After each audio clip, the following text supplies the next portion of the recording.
안녕하세요. 부자 오빠입니다. 요즘 삼성전자 관련 뉴스를 보잖아요. 유독 파운드리에 관련된 기사가 정말 많습니다.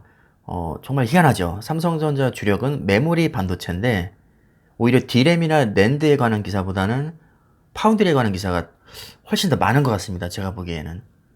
그만큼 파운드리가 삼성전자에게 있어서 굉장히 중요하다고 이해를 하시면 되는데 뭐 그럴 수밖에 없는 게 지금 삼성전자가 가장 많은 돈을 투자하고 있는 분야가 파운드리이기 때문입니다.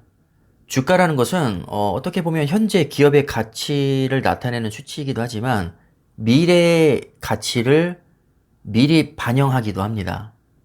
요즘 주식 트렌드를 보면 사실 후자에 더 가깝죠. 특히나 테슬라 같은 경우는 미래 가치가 굉장히 많이 반영이 되어 있습니다. 삼성전자가 파운드리 사업을 시작한 이래로 올해 3분기에 사상 최대 실적이 나왔습니다. 올해 2분기까지만 해도 43억 3,400만 달러이던 게 3분기에는 48억 1,000만 달러까지 매출이 크게 증가했습니다. 하지만 시장 점유율은 아쉽게도 17.3%에서 17.1%로 소폭 감소했죠. 반면에 TSMC는 52.9%에서 53.1%로 삼성전자가 빠진 만큼 딱 그만큼 0.2% 상승했네요. 지금 이 자료는 트랜스포스 자료인데 제가 기사를 보다 보면 이 조사 기간에 따라서 점유율 차이가 좀 많이 납니다. 제가 최근에 접했던 다른 자료를 보면 TSMC가 58%, 삼성전자가 14% 정도밖에 안 됐었거든요. 아마 여러분들도 이것저것 기사를 많이 보다 보시면 이 통계가 다르다는 것을 느끼실 수 있을 겁니다. 이게 잘못됐다기보단요, 조사 기간에 따라서 이 기준점의 차이가 있을 수 있기 때문에 그 정도 오차는 감안하고 보시는 게 좋을 것 같습니다.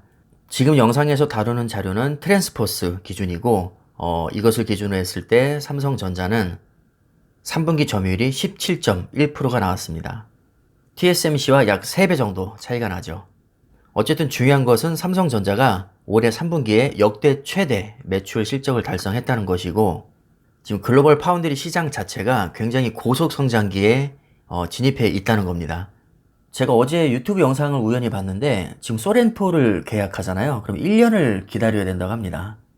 뭐 소렌토뿐만 아니라 웬만한 인기 차종은 지금 뭐 거의 최소 6개월 이상 기다려야 되는 상황입니다. 차량용 반도체가 부족하기 때문인데 사실 이건 반도체 업체들의 책임이라기보다는 수요가 감소할 것을 예상해서 자동차 완성 업체들이 주문량을 줄였기 때문입니다. 사실 차량용 반도체는 돈이 안 되거든요. 그렇게 고성능 반도체가 아니기 때문에. 그래서 TSMC에서 차량용 반도체 매출 비중을 보면 고작 4%밖에 안 됩니다. 근데 문제는 지금 반도체 부족 현상이 차량용 반도체만 있는 게 아니라 매출에서 가장 높은 비중을 차지하는 뭐 스마트폰이나 고성능 컴퓨팅 분야 반도체도 부족해서 난리라는 겁니다. 지금은 분야를 막론하고 거의 모든 반도체가 다 부족한 상황이기 때문에 가격이 오를 수밖에 없습니다. 그래서 반도체 가격 상승에 힘입어서 올해 3분기에 10% 이상 고속 성장을 하면서 사상 최대 매출을 기록을 했죠. 트랜스포스에 따르면 올해 3분기 전 세계 파운드리 시장 매출액은 약 32조 1086억으로 집계가 됐습니다.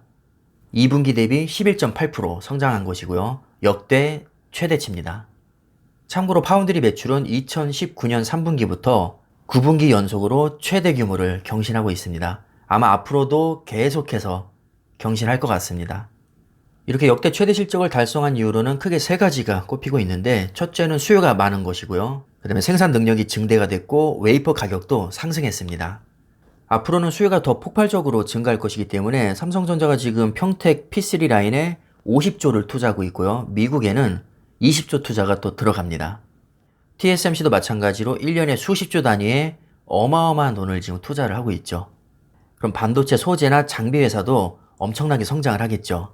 이렇게 반도체와 관련된 상당수 기업들이 필라델피아 반도체에 30종목이나 편입이 되어 있습니다. 그래서 제가 필라델피아 반도체를 요즘에 그렇게 많이 강조를 하고 있는 겁니다. 자, 다시 본론으로 돌아와서 삼성전자는 3분기에만 5조 6,541억의 매출을 올렸는데 당연히 역대 최대 실적이고요. 직전 분기 대비해서 11% 매출이 증가했습니다. 그런데 희한하게 시장 점유율은 17.3%에서 17.1%로 소폭 하락했죠. 점유율이 떨어졌는데 매출이 10% 이상 늘었다? 이거는 시장 규모 자체가 그만큼 많이 커졌다는 뜻입니다. 어떤 분야에서 특히 성과가 좋았냐? 올해 하반기 스마트폰 신규 모델 출시로 모바일 시스템 온칩, 즉 모바일 AP 수요가 증가했고요. 디스플레이 드라이버 IC, 일명 DDI라고 합니다. 이건 디스플레이 화소를 조정해주는 컨트롤 타워라고 이해를 하시면 됩니다. 삼성전자에서 정말 기가 막히게 잘 만들고요. 시장 점유율 세계 1위입니다. 그 다음에 올해 초 기록적인 한파로 인해서 미국 오스틴 공장에 정전이 났었는데 그게 몇 개월 동안 가동이 중단됐었거든요. 2분기부터 서서히 회복을 해서 지금은 거의 정상 가동이 되고 있습니다. 여기 평택 S5 라인까지 가동이 되면서 매출이 많이 증가한 것으로 분석을 하고 있습니다. 이제 본격적으로 미국 텍사스주 테일러시에 20조 대규모 투자가 들어갈 텐데 이번 신규 라인에는 당연히 첨단 공정을 적용해서 5G나 HPC, 하이 퍼포먼스 컴퓨팅의 약자죠.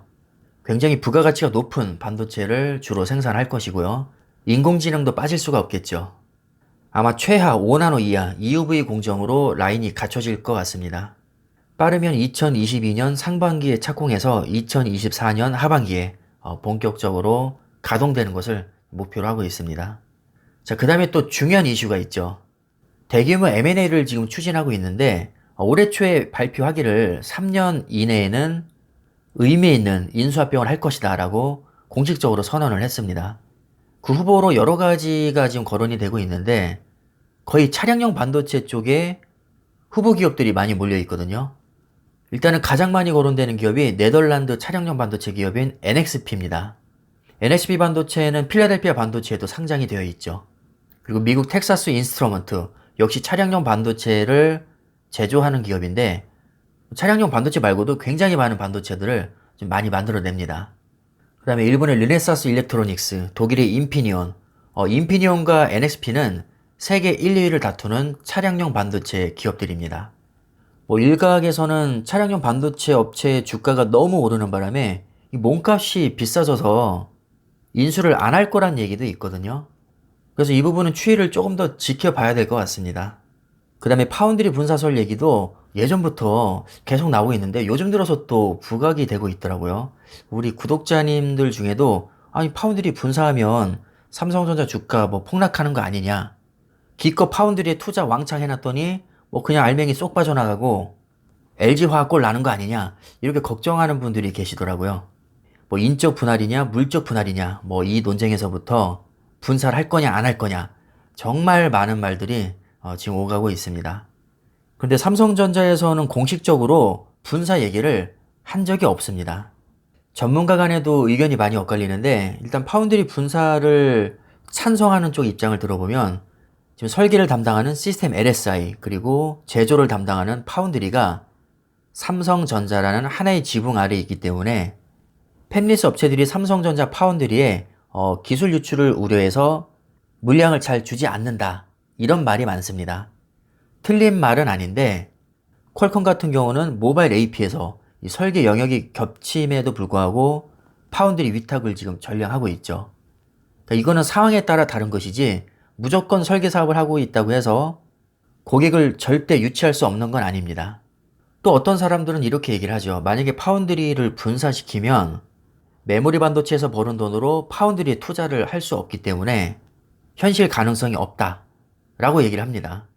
당장 미국에만 지금 20조 투자를 확정 지었는데 아까도 보셨다시피 3분기에 최대 실적을 낸 게 매출이 5조가 살짝 넘어가는 수준입니다. 영업이익은 지금 분기당 1조도 못 내고 있는데 20조 투자를 들어갈 수가 없는 거죠. 자력으로는. 자, 뿐만 아니라 지금 평택에는 P3 라인이 올라가고 있는데 이것도 파운드리 공장이거든요. 여기에는 50조가 투자됩니다. 지금 분기당 영업이익 1조도 못 내는 파운드리 자력만으로는 절대로 이렇게 천문학적인 투자를 할 수가 없습니다.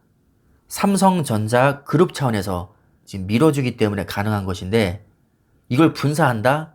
글쎄요, 현실적으로 불가능하다고 봅니다. 어차피 고객사는 경쟁 관계에 있어도 기술력만 뒷받침되면 위탁을 받을 수 있는 것이고 화성 소재 부품 연구동 같은 경우에는 메모리 반도체와 시스템 LSI, 생산기술연구소가 한 사업에 다 모여 있어서 시너지 효과를 내는 장점도 있습니다. 이런 장단점을 종합적으로 고려해 봤을 때 오히려 분사를 하는 것보다 그냥 삼성전자라는 하나의 지붕 아래에 있는 게 오히려 이익이 클 수 있다는 주장도 있습니다. 그래서 파운드리 분사 문제는 아주 나중에 파운드리가 엄청나게 규모가 커졌을 때는 가능할지 모르지만 지금은 현실적으로 불가능합니다. 그래서 이 부분은 벌써부터 걱정할 문제는 아니라고 봅니다. 최소 10년 후에나 고민해 볼 만한 문제라고 생각이 듭니다. 어쨌든 오늘 내용의 핵심은 삼성전자 파운드리가 올해 3분기에 역대 최대 실적을 달성했다는 것이고 현재 추세로 봤을 때 지속적으로 최대 매출 신기록을 경신해 나갈 가능성이 매우 높다는 겁니다.